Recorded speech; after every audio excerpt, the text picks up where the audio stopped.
Hello everybody, I'm Bill. This is SixRounds Studio. Today we're going to build the block that we need to install onto the 1905 Ithaca so that we can put this forearm onto the Ithaca, onto the barrel, so that it secures the barrel and the action or the receiver in place.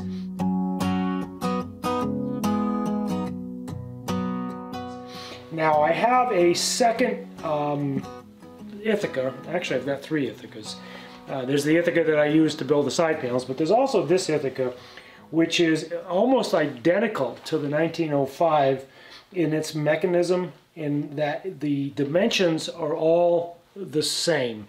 So I can use this block, I can measure this block, and I can position the block over here on the 1905, the new one, because I know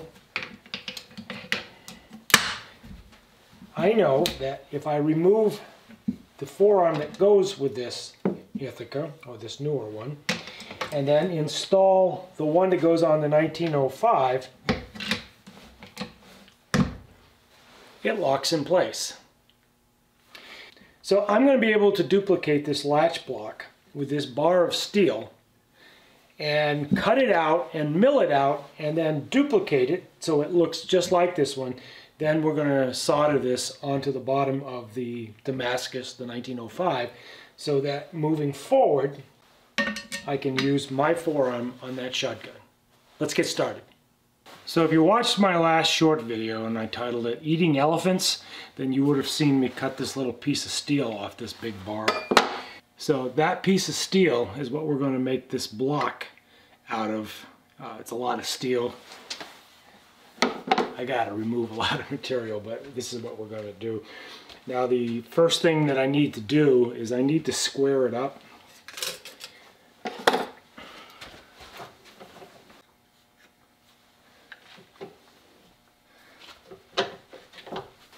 So I'll be the first to admit to you, I am not a machinist in the strictest of sense. My dad was a machinist, a lot of my good friends are machinists, and I gather the information that I need from them when I need it. And actually the tool that I'm using right now is a woodworking tool, because I am by training a woodworker. But you have to be a little bit of a metal worker in order to do these kind of restorations. So a little bit of a metal worker is exactly what I claim to be. I know enough to get through this, so we're going to do this. So if any of you guys out there are real metal workers and you see me doing things wrong, my apologies, make a comment and just be nice about it. So when you mill wood, you want to have your RPMs up pretty much as fast as you can get the machine to cut them at. It helps slice those wood fibers much cleaner. With metal, you got to slow that feed rate or that spindle speed down a little bit, and I've done that. Let's see what happens.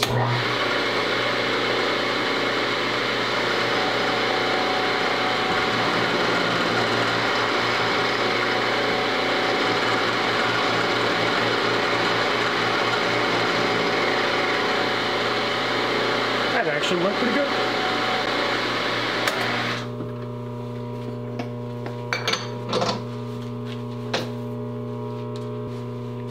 So we're going to use the existing block as our pattern. I'm not going to do a lot of big drawings and all that kind of stuff. I'm just trying to get some really rough dimensions at this point, and so this is 450. I'll make it 475 thousandths to start with, so that the height of this is the same as the height on the one that I'm trying to duplicate. So I need to take about 400 thousandths off the length of this.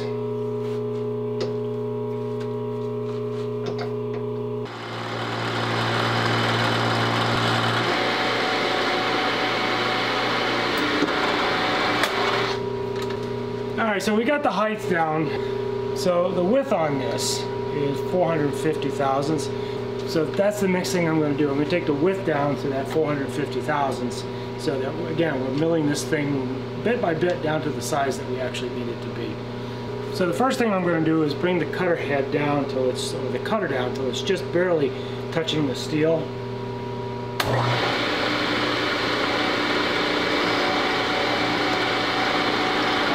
it in place.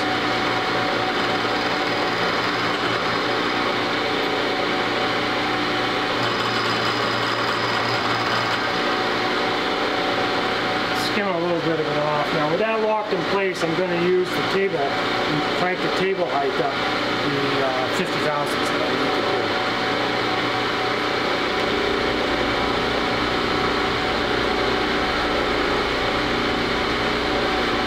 And we're going to do it in about 20 thousandths increments so that we're not putting too much stress on the steel or especially on my cutter.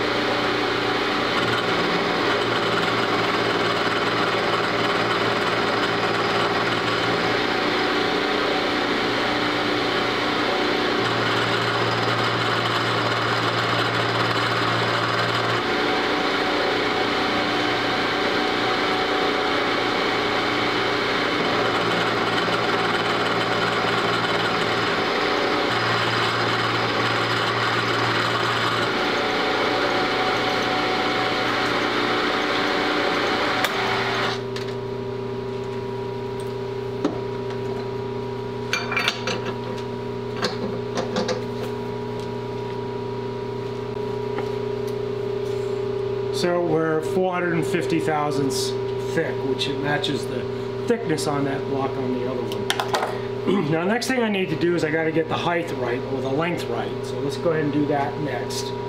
So the same thing, I'm just going to square off or flatten that first end, and then I'll use that as my datum or my boss end to get the final length.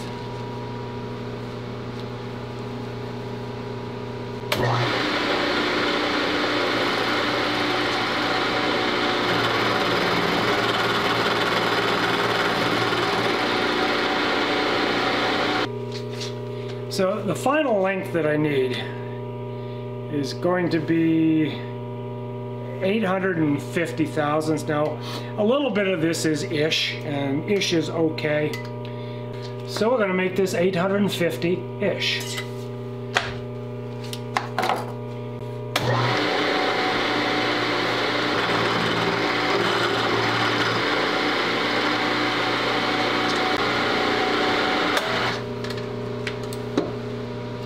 Alright, so now we've got a dimension block.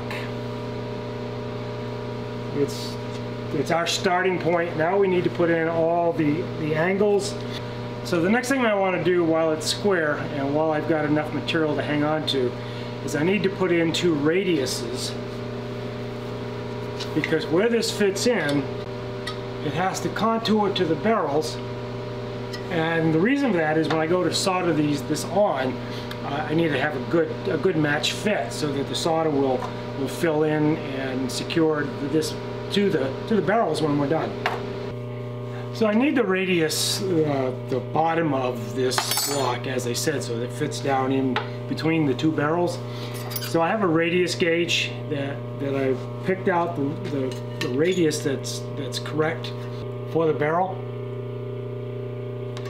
and I'm going to be able to mill this, and I'll just mill it until that radius is the right size. The trouble is I'm going to have to sort of adjust this and do this a little bit at a time and kind of work it down so that it fits into the area between the barrels but sits as deep as it needs to be.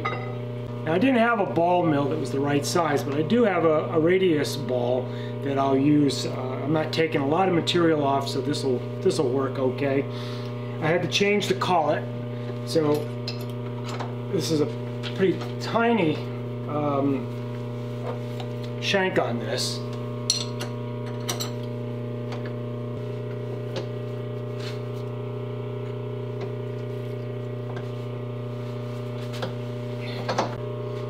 Let's see what happens.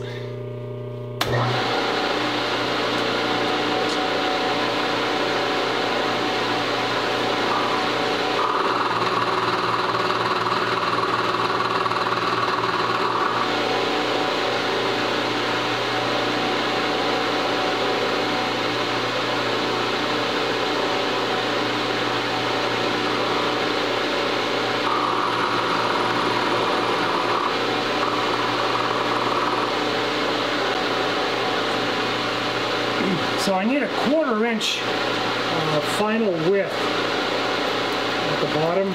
So we're still not there, but we are close.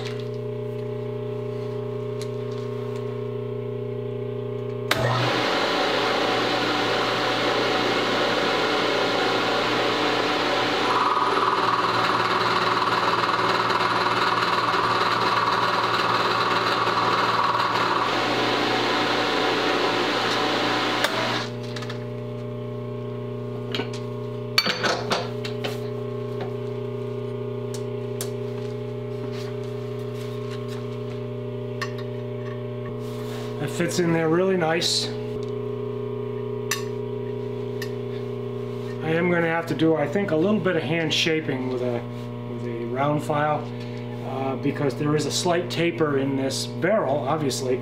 So I'm going to have to do a slight taper in here with a hand file, but I think it's going to be fine. That's a nice snug fit. I'm right where I need to be.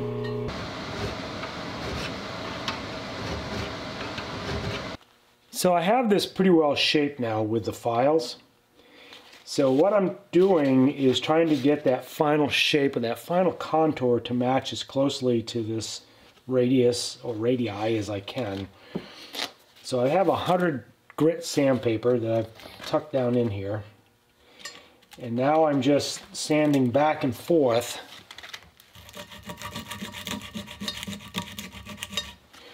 trying to remove any leftover material so that I got that radius as close to perfect, or close to close as I can get it. And as soon as I got that, so I like it well enough, then we'll go and cut the final cuts in the block back on the Bridgeport. So there's a slight back taper on the leading edge of this block. I need to duplicate that over here.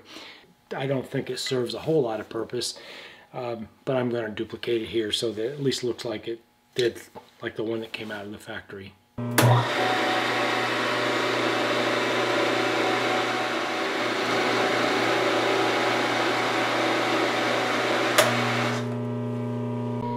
So the next dimension we need to worry about, there is a width that this is cut down to. And that width is 270 thousandths. So I need to cut off from either side of this and remove that material so that I get that down to that 270 thousandths.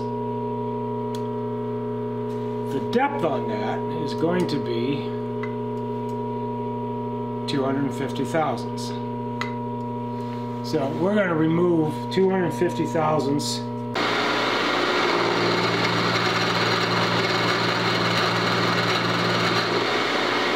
So we've got the depth down to full depth. So each pass that we make is the full depth. So when I'm done, I'm done.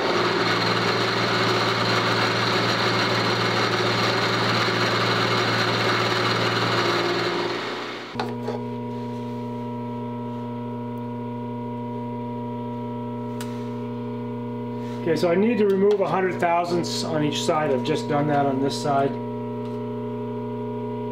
So let's skip over to the other side.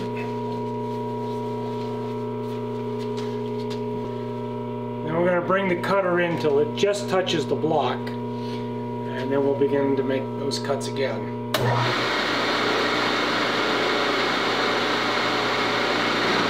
Okay, just touch the block, I can do it.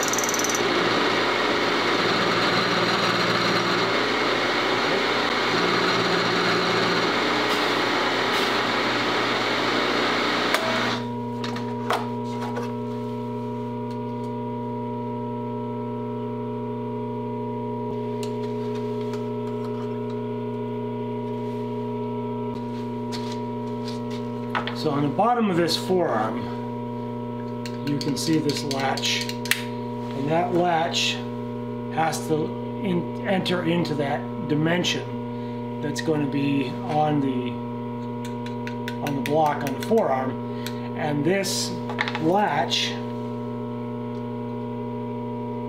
is 248, and my dimension on the block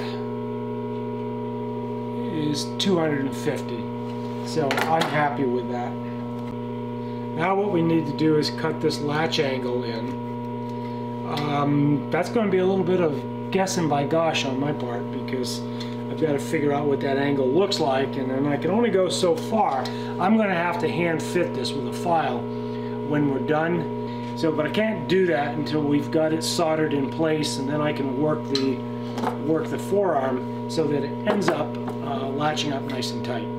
Alright, so like I mentioned, I'm going to have to hand file this to get it done. So what I'm doing in this operation is just removing the bulk of the material, so then when I get to the point where I'm filing it, I'm not having to file a lot of material off.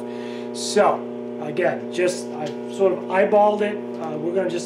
We drew some lines based on the measurements that I got. I'm going to get down to I'm just a little bit proud of the lines, and then at the end of the day we're going to have to do that hand fitting. So let's go ahead and get this part done.